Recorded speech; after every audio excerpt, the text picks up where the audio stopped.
Hello and welcome to the Sophia Sessions podcast.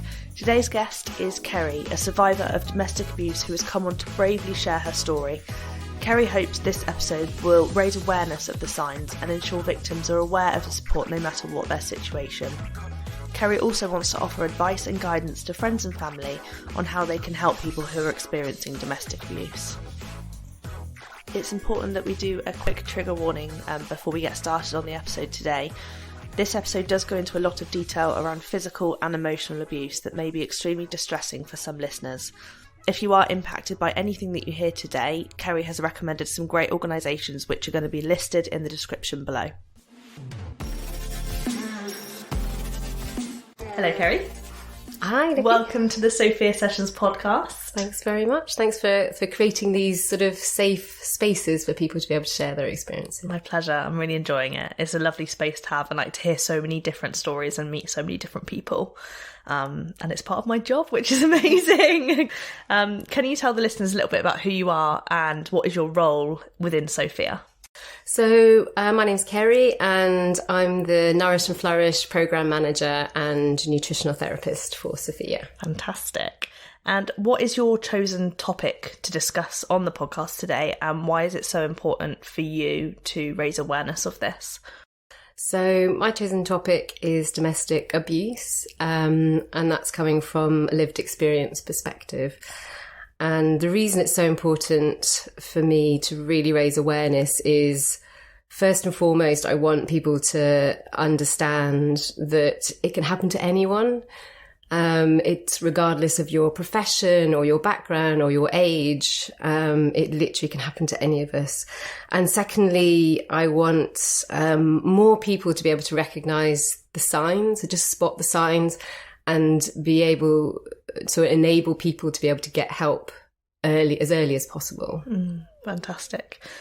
So I guess today you're going to be sharing a lot of hopefully some of your lived experience with us. And I hope that, I know it's going to be a very powerful conversation and I think a lot of people will benefit from it. I think there's not a lot of people do talk about it because I know there's a lot of fear of talking about past experiences or current experiences. So I hope that, whoever's listening, whether it's someone who's experiencing it or knows someone, they can really listen to your story today and find comfort or strength from it. Yeah, and I hope even if this podcast can help one person out there, it makes it worth it. Absolutely. And I mean, it's worth at this point sort of briefly talking about what we mean by domestic abuse. So for me, to put it as simply as I can, really, it's about patterns of behaviour inflicted upon an intimate partner or family member to exert control. And for me, that's the bottom line. There are some very extended definitions out there, but I think that's one that is quite succinct. And abusive behaviour can include, but not exclusively, things like coercive and threatening control, emotional and physical and psychological abuse as well. So all of those elements I did experience, but there on top of that, there's things like financial abuse, and now there's a lot of tech abuse and things like that as well that people need to be aware of. And there's some great resources that people can turn to that we can either mention at the end or you can overlay. Fantastic. Yeah, I think going over those, exactly what it is so important. I think there's a lot of misunderstanding around what domestic abuse is. So being clear on that, I think is, absolutely needed, isn't it? Yeah, definitely. So I guess thinking about your story, can you, talk us through the process of realisation that you were, experiencing domestic abuse? Yeah, sure. I think in terms of realisation, people need to understand it's a very long process. It can take years. Abusers don't start out by punching people. They often, it's quite the opposite, and they actually shower you with affection. I think I think there's a modern term called love bombing. Yeah, which now in itself has been recognised as a coercive process because it's forcing a relationship to push faster than someone might want. Okay. Didn't exist back then. I mean, it's worth pointing out for the listeners that this experience of mine is well over 20 years ago, and I'm in a very caring relationship now. So they tend to sort of shower you with positive attention initially. So my experience was sort of lots of lovely romantic dinners, and they often will try and build a deep foundation with friends and families. So they'll go out of their way to be super nice to everybody, and they're kind of building this facade that they are this gentle soul. And sometimes, and in my experience, that was a year, like over a year almost, a year and a half of just seeming to be this perfect relationship, but almost too perfect. But before there were any sort of on reflection, any kind of indicators at that point. So it started with things like the texting. So where are you? Who are you with? And that element of control. And at the time, because he'd been so clever, as it were, to build this foundation of trust and of a feeling of love, and to the point that I thought, this is the one, this must be the one, I'm going to get married to this guy, this is amazing, like how can someone be this great and this amazing? So they've already pulled you in from that perspective, and so the texting, chalked it down to, oh, it's just because he cares so much, so he's just a bit concerned because I'm out a bit late and who I'm with and that sort of thing. And you start chalking those things up and making excuses almost. Mm-hmm.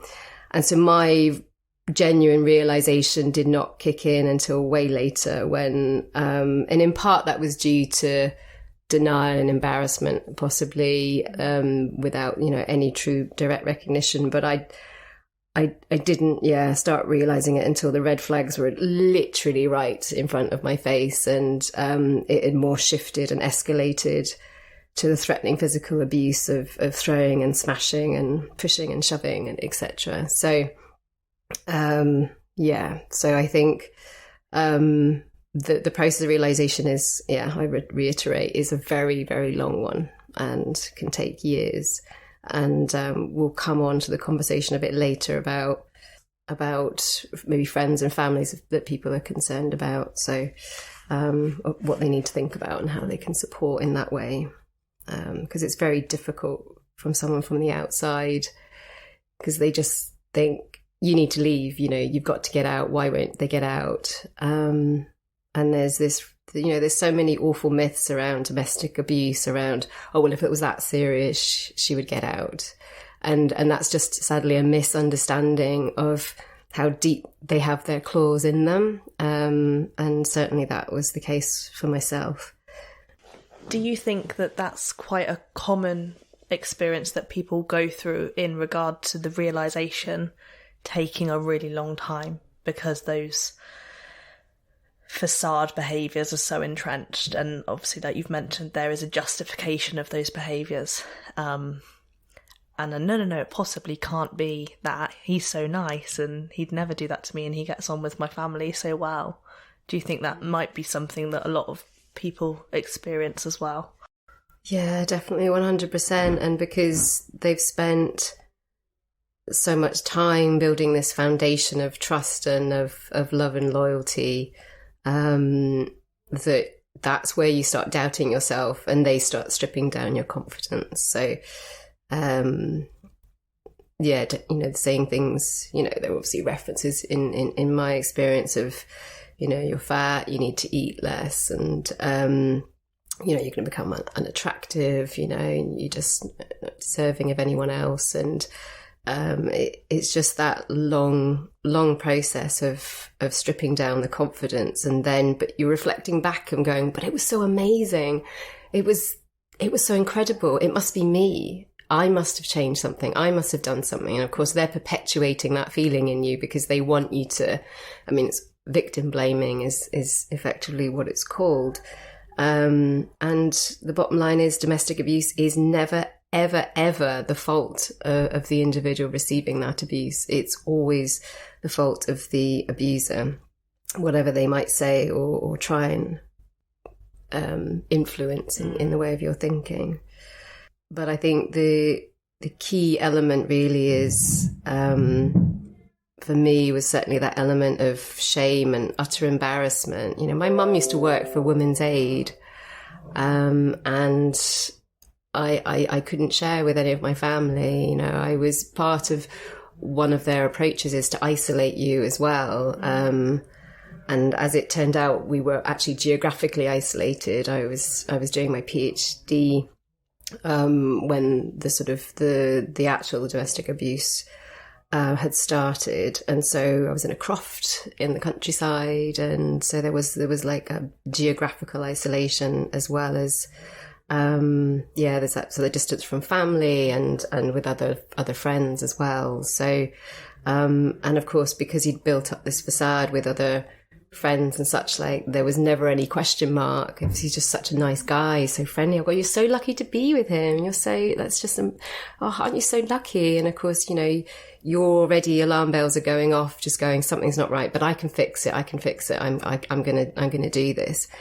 And what we need listeners to understand is domestic abuse doesn't get better. It only gets worse. And that's why people need to seek help and support. And to help come to terms with it and what their next steps need to be. So, I mean, another element is starting to change your own behaviour. So I noticed that in myself because you're sort of apprehensive. So he worked for an emergency service. So he was 4 days on, 4 days off. I think in the end it was my saving grace that we had 2 residents, because he had a rental in the city where he was working, and then I had my rental croft where I was doing my PhD. And so sometimes there would be the apprehension of him coming back and nervousness of what kind of moods he's going to be in and such, because one of the other elements of control is the kind of cold shoulder as well. So you're not quite sure and you don't want to trigger it, so you start literally walking on eggshells and you know, and all these things are building in the back of your mind, and you're thinking, okay, now I'm aware that this isn't right, but I need to fix this because we had this perfect relationship, and you know, I can't tell anyone because, oh my God, you know, like I'm a professional and you know, this can't be happening to me. How is this happening to me? So it took a very, very long time before I even reached out to anyone. And no one suspected anything because, of course, in the front of the public eye, he was always good as gold. And that's the other thing as well. They continue this facade in front of other people. Ultimately, that did change, which we'll talk about in a bit. But you just, you know, I got frustrated with myself as well. It was like, why can't I change this? Why, you know, the self-blaming thing is just as bad as the victim blaming. And you end up in this cycle of forgiveness and just because they apologize, so they'll do something. So, you know, he started tearing down even my morals as well. So I'm vegan, so he'd say, you and your effing vegan morals, and just start stripping away at that as well. You know, obviously chucking things because they know that that's going to intimidate you. Obviously he's much bigger than me, he was stronger, he was in emergency service, he worked out, that sort of manipulation. I mean, he even started manipulating my pets as well. I had a dog and 2 cats, so my dog, I think, you know, when it's your pets as well, but it's one of their approaches as well, is just to, because they see you intimidating the dog, and then it's intimidating for you because you see how they're treating your dog. I think that's probably a less well-known part of domestic abuse, is actually, like you say, the manipulation of people's pets. That's not something that I've heard spoken about much. No, she was a big, strong dog as well. But again, he just had, when he raised his voice, just the verbal abuse, you know, is just when someone's telling you, you know, that you are, you need to watch your weight, and that you just, oh gosh, you're so emotional, you're so, and that it's that whole endless, cycle of victim blaming. And I realized that because of one of my friends, because they, some individuals will try and separate you from your friends. And he managed to with one of my friends, actually. And he had said that she'd said something, and he was trying to say it from a caring way, in inverted commas, and, oh, she's bad news, you should stay away from her, and basically put that wedge between us. And it was years before we spoke again. It was actually after I managed to get out of this relationship, it was a mutual friend that brought us back together. Thankfully, we came back together, and yeah. You must have an incredibly strong friendship. Definitely. And it's interesting reflecting back on that time with that friend as well, actually, and then we swore blind we'd never let a bloke ever separate us ever again. So I think it's just to reflect on what you were saying about the stripping of your confidence and the stripping of your character. Everything that you've discussed so far is so linked to your identity. So your friends and you having a vegan lifestyle and your work and your pets, they're massive parts of your identity from what you've told me already. And if they're your support pillars, aren't they? So when they're stripped away, it's shocking but unsurprising how powerful that can be if you take people's pillars away. And then, like you say, you're left with someone else controlling what those pillars are in your life. Yeah, and your narrative changes, so what you accept as normal shifts, and there becomes a new normal. So you just become more accepting, even though at the same time you're convincing yourself that you're going to create change in this person, that you can rectify the situation. All is not lost. You're going to get it back to that original point of this magical relationship, which was a complete farce. So you realize upon reflection. But in that time, and like I said, the claws are deep in. And so, you're so desperate to get back to that point. So thinking about, I guess, your experience throughout the relationship, but moving on to the end of that relationship, how did you manage to free yourself from it? Yeah, so effectively there was a particular very public event that happened, because as I've said, a lot of this was behind closed doors, and there was an incident in a nightclub, actually, in the city where he was working. So I'd gone down to the flat there, and we went out, and it shows how insignificant the conversation that led to the incident was, because I have absolutely no recollection of what caused it. And to be quite honest, upon reflection, there probably was nothing at all. It just came out of nowhere. But on the actual dance floor, he punched me right in front of everyone. And I've never felt so more alone in a very busy place. And we were with his colleagues who also worked in emergency services, and they did nothing. Nobody on the dance floor did anything. I just ran. And that was the first time it happened in public. It was behind closed doors before. And I was mortified, absolutely mortified, and just dumbstruck that nobody did anything. And I ran outside, and this was before fancy mobile phones. So, you could make calls and you could use texts on my phones, but I called one of my close friends who lived up the road, but understandably, given the age we were, he was out partying as well. And so I made my way back up to the flat.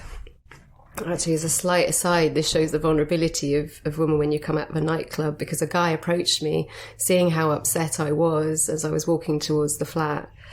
and said, "Oh, are you okay? You look really upset." And I just said, "Look, I just had a really awful experience in a nightclub. I just need to get back to the flat, and I don't need you to be anywhere near me." And I'd hoped he was going to back off then, and he didn't. Turns out he was actually quite a genuine soul, and he walked several steps behind me, which actually, that's intimidating in its own right. He thought that he was doing the right thing. But he just walked me up to the street and then he disappeared, thankfully. But I went up to the flat and I barricaded myself in the room and just started getting my stuff ready.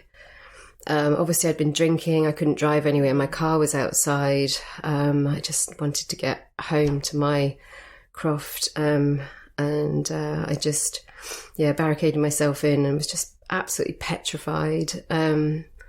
And he had obviously forgotten his keys. And by the time he came back to the flat, which felt like a lifetime later, he called my mobile and was screaming at the top of his voice and swearing and saying he was going to smash my car up if I didn't let him into the flat. And I didn't call the police, I just let him in the flat. And I barricaded myself in, so I thought he can't get in this room. And I think he must have been so drunk that he just walked straight past and I think just passed out in the lounge. And I was just, coodied down behind the door and just had all my stuff ready. And I was literally just looking at the clock and just going, right. I'd worked out with the number of units I had. I knew exactly what time I was going to go. And I just hoped that I didn't need to go to the bathroom or do anything to make any noise, that he would get up in the night. And then thankfully that time came round and I was able just to literally I ran down the stairwell and jumped into the car and drove the 2 hours back to where I was based. And meantime, my poor friend that I'd called in the middle of the night, my goodness knows what that message sounded like. And he was just obviously saying, are you safe? Like, where are you? And so I was able to reassure him that I'd got away. And we talked for ages on the phone, and he was just like, I think at that point, because it was such a public display, he didn't even need to say anything to me. I had that awareness at this point going, this has escalated and escalated over years. And now this is the turning point, really. And he just said the right thing, which was like, what do you need? Yeah. I was just going to say, I think that's such a great question to ask somebody. I think for somebody who's obviously been controlled for so long, to be asked what you need must have just been this, rather than let's do this, that direction again. Yeah, because the worst thing that people can say to someone in that instant is, you must leave him, because you've had so much control taken off of you for so long that you really shouldn't take any more control away from them. You need to empower people, and just asking what support they need and what help they need is the perfect question. It really is. And I'd already made arrangements for that day, previously, to go walking with a friend, and I decided that that's what I needed to do, was just to get out into the hills. That's where I feel most comfortable, and into the mountains, more like Scotland. And so I did, and obviously shared everything with her. That friend ended up being the friend that was with me at the point of separation, actually. She was really amazing. I literally, we made a plan, basically. We were out in the middle of the hills, and she equally was asking me what I needed, what support I needed. And I said, right, I know that I need to call him, and I'm going to have to draw a line. I don't think I've got the confidence to do that on my own.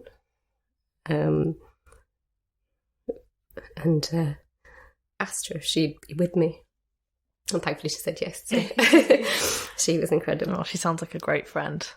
And just to be physically present with you as well sounded like that was incredibly important. Yeah, to have the conversation on speaker, because, I mean, she was absolutely flabbergasted with some of the things that he was coming out with. And she never voiced anything in the conversation because it needed to be sounding like it was just me and him in the space. But it was, later that day, it had to happen then. It just, she was right.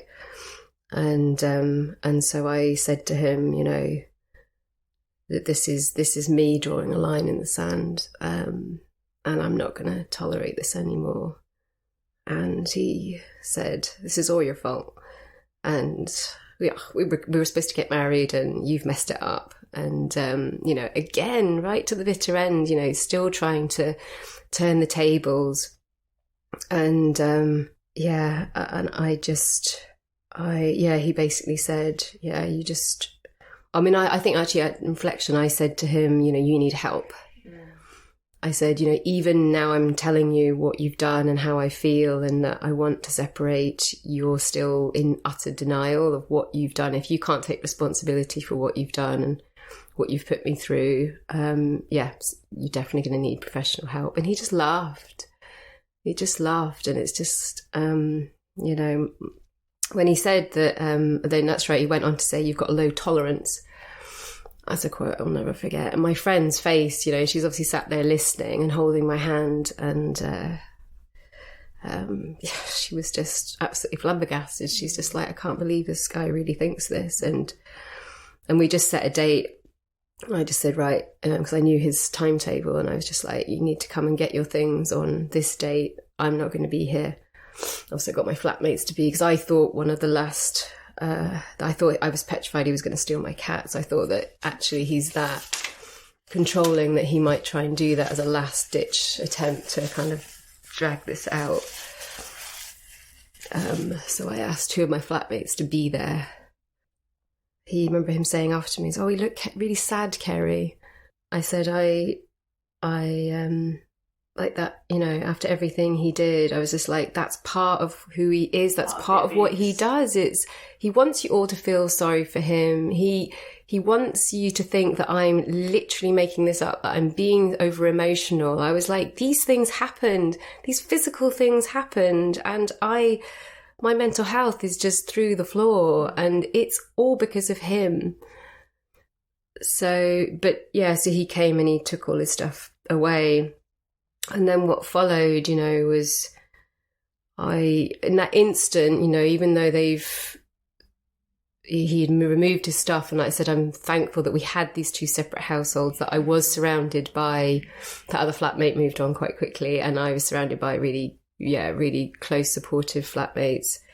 And because like the biggest concern was, is he going to come back? Is he, and I didn't go to the police. I didn't report it. And I needed to move on really swiftly. I was in the middle of my PhD. I didn't want his actions to impact the rest of my life. I didn't want him to have any more control than he'd already had. And it was a solid line. I just wanted him out of my life. Done.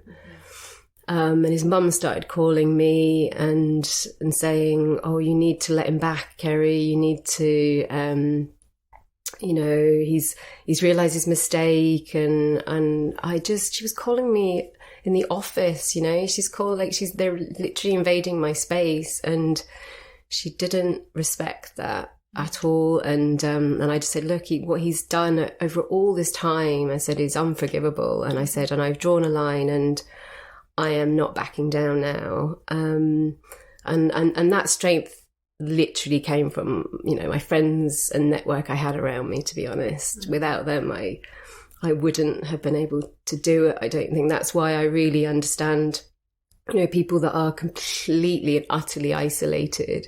How on earth are they, meant to do it? And they do it because there are these incredible organizations that are out there that you can tap into really safely on your phone. There are 24-hour helplines. There are people there that can help guide and support you. So even if you have become isolated from your friends, there are experts out there that are willing and support, and I was just lucky to have that network. But his mum did eventually stop calling. His sister was amazing. Both her and her girlfriend were incredible, because when they found out, they were really shocked. They had absolutely no idea what was going on. And yeah, they said, you've absolutely done the right, you've done the right thing for you, and wish you all the best. And what was that like for you to have their full support, his sister and her partner? I think I'd hoped that because they had an awareness that maybe they would help him in the future, because obviously my biggest concern was like, I'm not going to the police because I've chosen to focus on my own recovery, and I needed my immediate focus to be concentrating on my studies.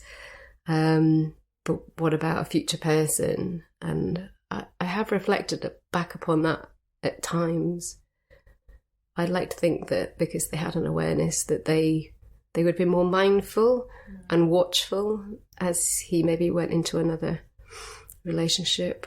So in some ways that was reassuring, I guess. Absolutely. It sounded like you definitely trusted your instincts of what you really needed at that point, and you had the self-confidence, I guess, to put yourself first in that situation and say, this is what I'm going to do for me now. I think, my confidence was rock bottom. I think my confidence literally came from my friends now saying, like, what do you need to happen? Because at that point, like I said, that very public display was the trigger and the tipping point, and I knew what needed to happen, but I needed their support to do it. And as I said, they were all absolutely incredible. And I just told my supervisors and just said, I need a bit of space, but I'm going to focus on my studies, and that's it. I'm just going to throw myself in. So thinking about, I guess, the friends and the family and the support network that you've already referenced, how did they respond and support you? Friends were absolutely incredible. They were shocked, obviously, and I felt bad because some of them obviously felt guilty because they weren't aware. But it's like, how on earth would you be aware if the person hadn't said anything? If you're geographically isolated from someone, you can't see things. And this was before the time of video chats and things like that. There was none of that. And of course, when people are busy, you don't necessarily speak on the phone all the time either. So there was nothing necessarily suspicious. And we used to send a lot of cards, written cards back then, and it's easy to make stuff up and say how happy you are, etc., and keep things ticking along. But I remember when I felt worse telling my mum, just because she'd had worked for Women's Aid. I'd helped with some of those families when I was younger, I remember. And so I felt worse telling her, only because I knew how bad she would feel having not been able to, felt she hadn't been able to help me. But because I was so ingrained in it, I truly, really understood at that point what those families had gone through. She had the natural response of the sort of anger wanting to hurt him that any mother would, and then all her training kicking into place about what was needed and things like that, and the support. So that was amazing. But other family members, like I remember my Aunt Joyce, who I was very, very close with, I called her, keep in mind she's much older generation, and she said, "Oh, you must have done something to upset him then, dear." It's just so, I just overcome with so many emotions. And because she was, very close to me, and then I had to phone my dad and say, I've put the phone down on her. You might need to give her a call. There's no justification for that response at all. I just absolutely threw me.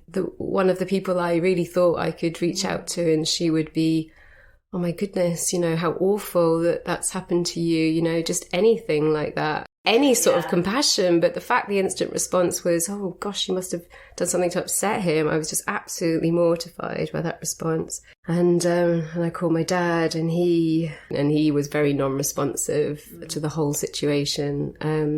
which obviously is very disappointing when you're a daughter of somebody. You think that they would want to go to your defence. Not that I was expecting anyone to do. I wanted everyone to stay away, and that's what I would advise for anybody, anyone that's relative. It's just, do not try and approach the abuser in any way, shape or form, or get involved or directly talk to them in any way, shape or form. That is not the way forward, in part because obviously if the individual is still with them, then you can put them more at risk. Absolutely, yeah. But my brother was brilliant because he's a lawyer, so his training kicked in, and he was really helpful with things like when it came to the points of separation and the nuances of, he tried to claim financial, sort of not compensation, but he was claiming that he had bought things that he clearly hadn't. And my brother was brilliant, and I had all the receipts for everything. So he literally just wrote a very, very formal letter saying, that I had all the receipts for this, that it was my property, and he was not to contact me again, and came from the legal letter. And it was after that I never heard from him again. Wow. So again, it's, I feel so lucky that I had that network around me. Yeah. What he did do, though, is he tried to reach out to that network of friends that he'd weaseled his way into at the very beginning. Despite everything, despite maybe they might, despite knowing that they would have known all the details by then, he carried on as normal. And he was just like, oh, so I was thinking I could come up and see you guys and like go out for a drink. And they were absolutely horrified. They were like, Kerry, can you believe he's actually texted us? He's actually emailed us and said, should we go and hang out? He was just in absolute denial. This is what I mean. He really needed help. Yeah. He had no idea. Yeah, absolutely no idea. So they obviously all managed to block him, and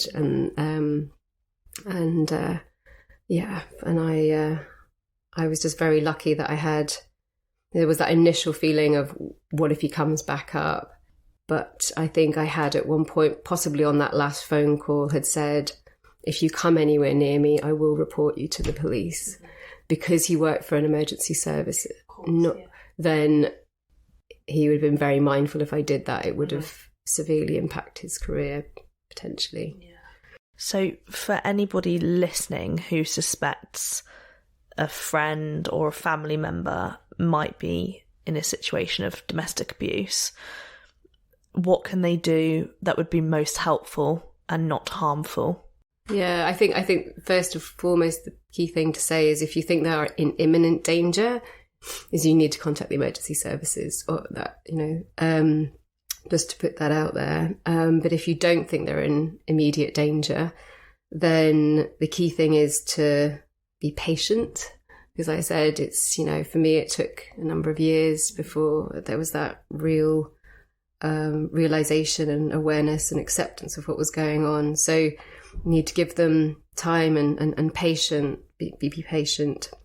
And we talked before about, so be present, give that emotional support, how can I help you? How can I support you? No direct statements about you need to do X or Y, you need to leave him or anything. You're clearly, this is happening to you, or clearly this, don't say anything like that, because it's for the individual themselves to come to that awareness, and by asking, you can ask how they feel, how are you doing this week, and how have things been, or those sorts of gentle comments. Ultimately be kind, be gentle, and I definitely don't make decisions for them.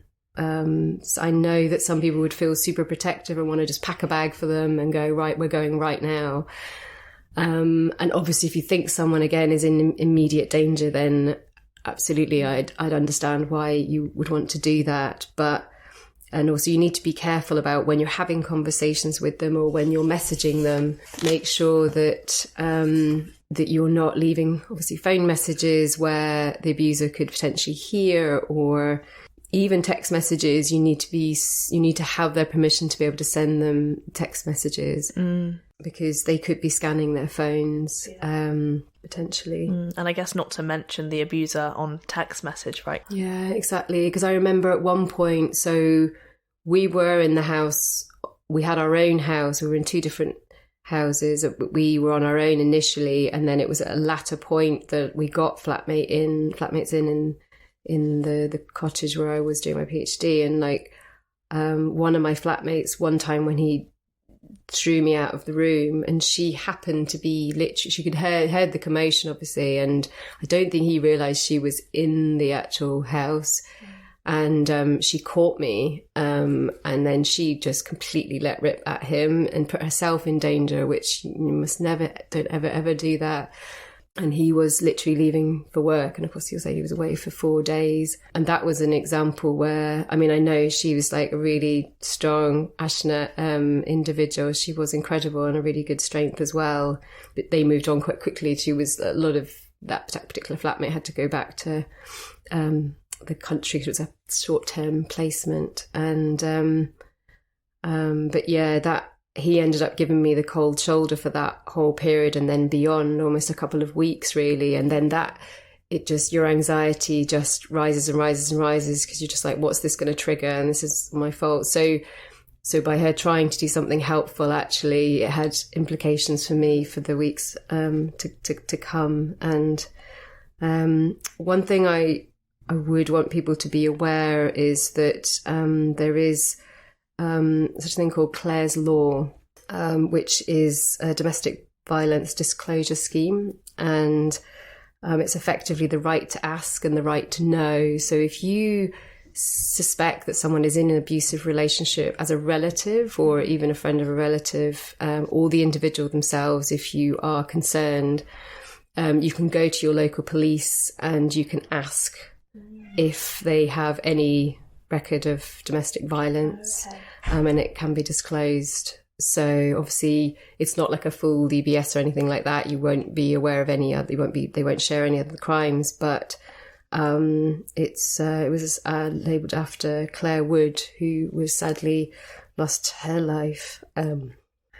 Claire lost her life. She was strangled by her ex, and her family really thought that if she'd known that he had, and he did have previous convictions, and had she been able to be aware of that, she would never have continued that relationship.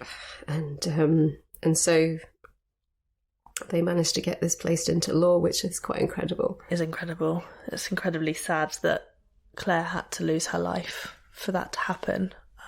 But what an incredible piece of knowledge for people to know, that people can have the right to that information. Yeah. I think that's really, really important for listeners, and something that I've learnt today as well. Yeah, thank you for sharing. So moving, I guess, more towards the present day and where you are now in your life, how do you manage the longer term trauma of what you experienced, and what's kind of helped that healing process for you? I guess initially, as I said, I had a focus, which really helped. I had an incredible network around me, and that was my strength, basically, both friends and family. And that, just the separation from your abuser is the most massive leap in the right direction. It's because all that day-to-day anxiety and tension and everything that you feel of, is today going to be a bad day or a good day? And, that's gone, in that sense of minute to minute. So that's an instant relief. But yeah, I had that longer term focus, and you do have flashbacks, and they're very raw and real, obviously, initially. And you do feel those raw emotions when they come back to you initially, but time is a healer, and you do get better, and you do move on, and you sort of absorb that lovely positive feedback from all your wonderful friends and family. And I was very lucky that one of my friends that helped me through and the other side is my partner, and has been for 21 years now. Oh, that's fantastic. How lovely. Wow. So, because obviously going into a new relationship, that having had an abusive experience, it really impacts on your ability to interact with someone else in that way. You know, all your walls are up and your courses are up. Obviously, it really helped because we were friends beforehand, and he was supportive. The whole group of them were amazing. So that really, really helped. And the amazing sort of positive, you know, literally does everything to lift me up, you know, and just in terms of, you know, sort of from a professional point of view, and encouraging me to just follow my dreams, and just, you know, you're filling your cup basically with all this amazing positive, that all those bad experiences, they do ultimately fall away. And obviously, talking about it now, yes, it does raise emotions again, but it's, yeah, like I said, it's, if this can help one person out there, the main thing is that we all need to be talking about it, because I should have sought help way earlier. I should have felt more able to reach out and talk to everyone. I shouldn't have felt that embarrassment and such like, but I did, and that's a society issue. And there are so many amazing organisations out there, and so many ways to tap into help, even if, like I said, you are isolated from families and friends. There is help there, and different avenues. So I would say, yeah, ultimately, yes, you move forward, and now if something triggers, because sometimes it can be something as simple as a song can trigger you, and of that time, and it's not even necessarily that you know, you might even, that song might come on the radio, or you're not even necessarily in control of that song, because there are certain songs that I will utterly still clear of, and I still do.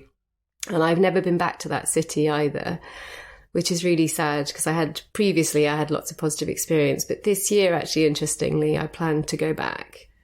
So it's quite a poignant year. Absolutely. And the reason is because I've become aware that he is no longer anywhere near that city. And I had that awareness because a photograph of him was in a newspaper.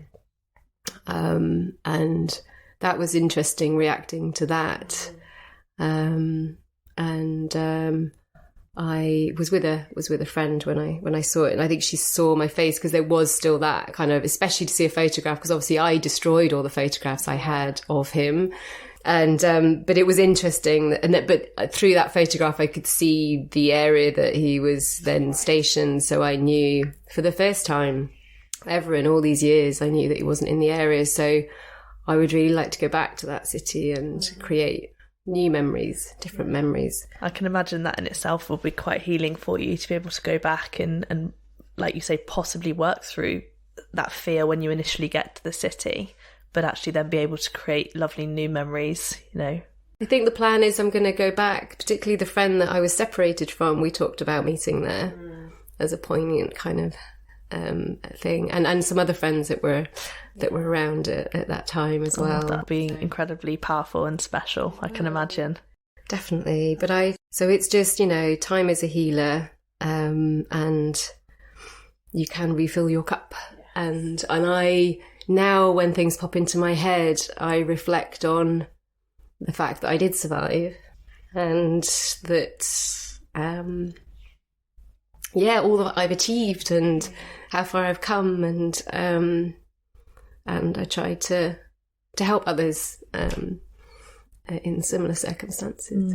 They're really powerful self-reflections to have amongst all the pain, you know, to be able to, like you say, be a survivor, come through the other side with so much more of your identity that's been built over the last 20 years, and so much strength, and then have the strength to sit here and work through it for the benefit of hopefully one other person, if not more, and hopefully yourself. You know, hopefully this conversation has been a way for you to speak up about what you were exposed to and what you went through.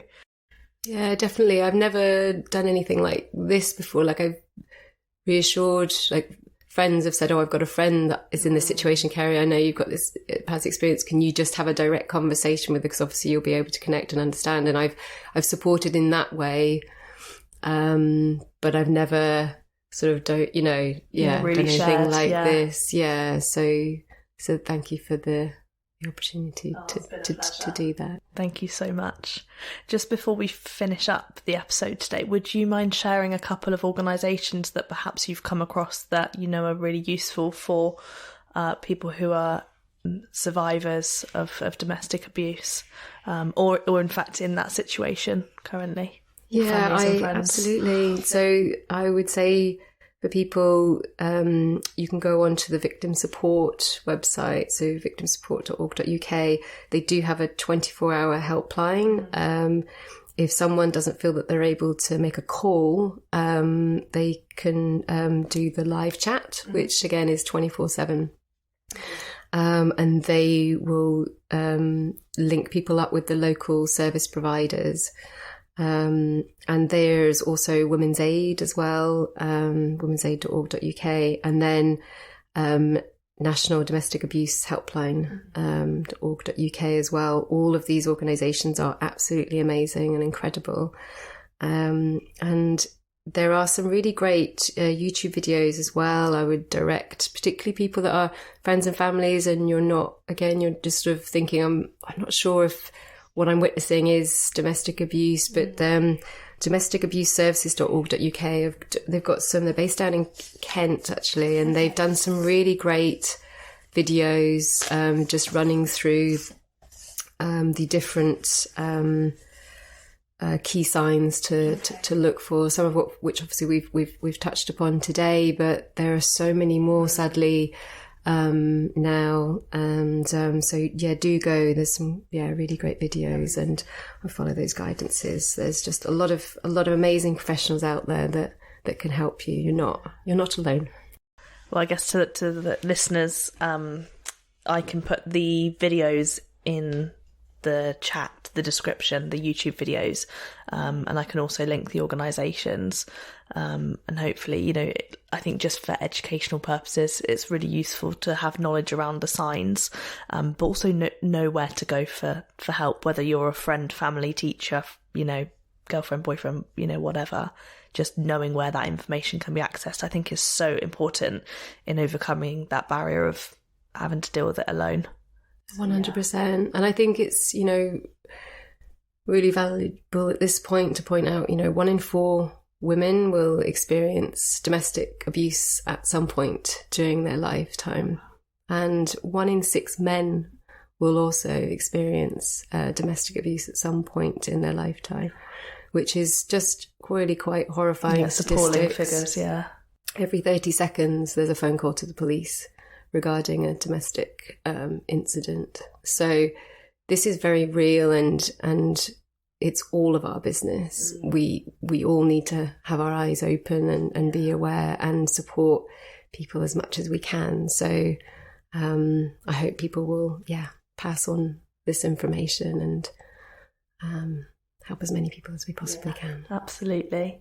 Well, thank you again so much for coming onto the Sophia Sessions podcast to talk about your experience. It's been a real pleasure to sit with you and just to listen to your story. And I really do believe that there is such power in sharing our vulnerabilities and trauma. And I think, for people listening, 100% one person, if not more, will benefit from this discussion today. Because of those statistics, right, 1 in 4, that's a lot of people. So if we can, by sharing this within the community, I think is going to be really powerful and so needed. So thank you so much. Well, thanks for having me and letting me share. Really appreciated.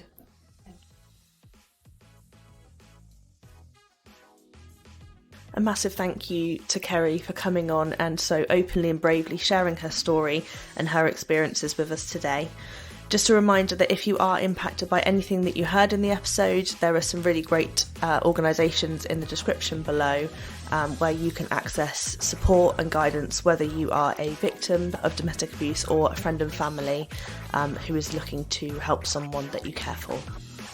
Once again, if you would like to get in touch with us at Sophia, you can visit our website. Again, the link is in the description below, or you can email us at wellbeing@sophia.uk.com. Please don't forget to like, share and subscribe, and leave your comments on whatever platform you listen to the podcast on.